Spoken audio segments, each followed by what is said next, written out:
full of tables after tables. And on those tables were prototypes, just prototypes for our newest invention, the iPhone. We had been working on it for years, and it was finally going to be released to the public in six months. So we really had to buckle down on security. We had 35-foot tall, inch thick, solid steel doors with 24-hour guards.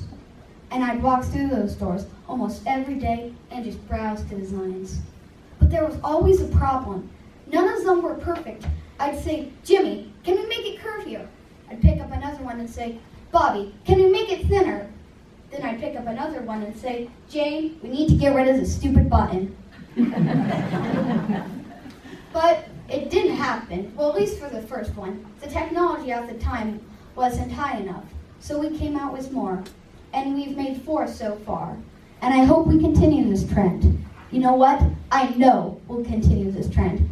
Because I'm Steve Jobs, CEO and co-owner of Apple. It was 1955 and I was just born. My parents were 2 young immigrants who hadn't gone to college yet and weren't ready for a child. So, they put me up for adoption. It took a while, but after about a month, a few people came and adopted me by the names of Paul and Claire Jobs. They treated me like their own child. I'd help my father work on cars, because he was a mechanic on the side, and he'd buy me do-it-yourself kits that I'd work on. And before preschool, my mom taught me how to read, so I was always ahead of the other kids. And by the time I was in 4th grade, I was so ahead, I didn't even want to do the work. It bored me so much. All I wanted to do was hang out and play pranks. One day, it got to a point where my teacher would have to bribe me $10 to do my work. After that, I did my work so well, my teacher wanted to send me ahead to high school. But my parents declined because they thought I wasn't ready enough. I wasn't ready. Then, middle school happened. Middle school, well, nothing much happened. Well, I did get to see my first ever computer when I was 12 years old. And when I saw that, I knew what I wanted to do with my life.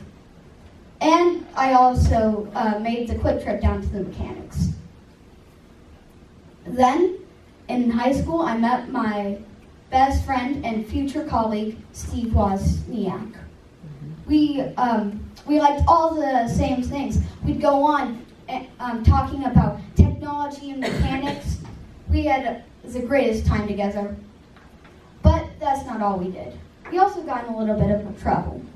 You see, there was this machine called the Blue Box, which allowed you to make long-distance phone calls for free. So we immediately started using it. So you had to build it yourself. And you had to assemble it yourself and work it yourself. And a lot of people who wanted to use it weren't smart enough. So I came up with an idea. We could make them and sell them to people on the street.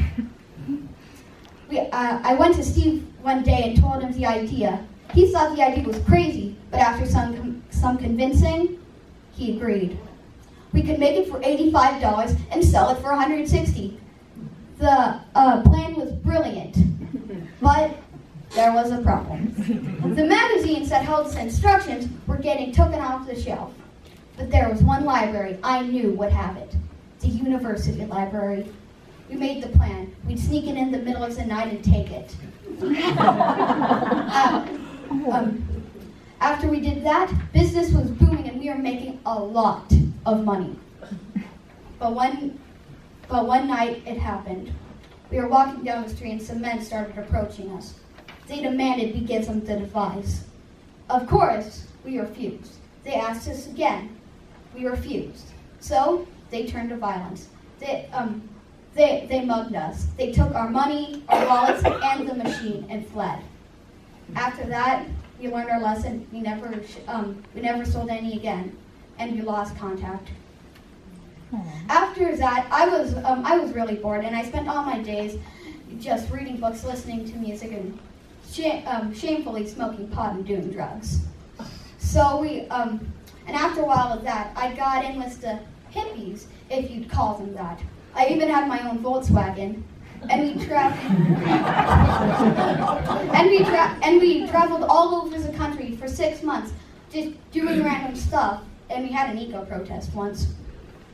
But after a while, and after 6 months of that, I went back home. My parents didn't even recognize me, probably because I was bald and barefoot. But they accepted me with open arms, and I wanted to go to college. So I enrolled at Reed University.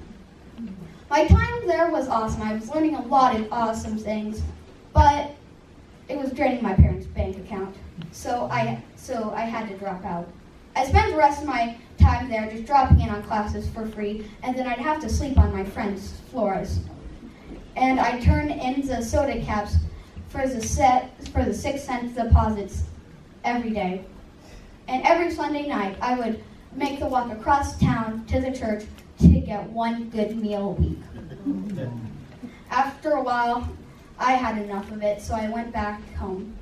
And my parents accepted me again, and I got a job just outside of town at an apple orchard. I loved my time there. We were just picking apples, sitting under the shade of the trees, and sneaking bites every once in a while. But after a few months, I started to get bored, and I realized technology was my passion. So I quit my job and I got back in contact with Steve. We wanted to make our own company. We didn't even want to get rich or famous. We just wanted to make good quality projects for other people. And then the idea hit me, the personal computer. Well, most of you know the rest of the story. I created Apple, one of the most successful technology producers in the world. Well, but I bet some of you are still aching, but I bet some of you still have some questions, so fire away.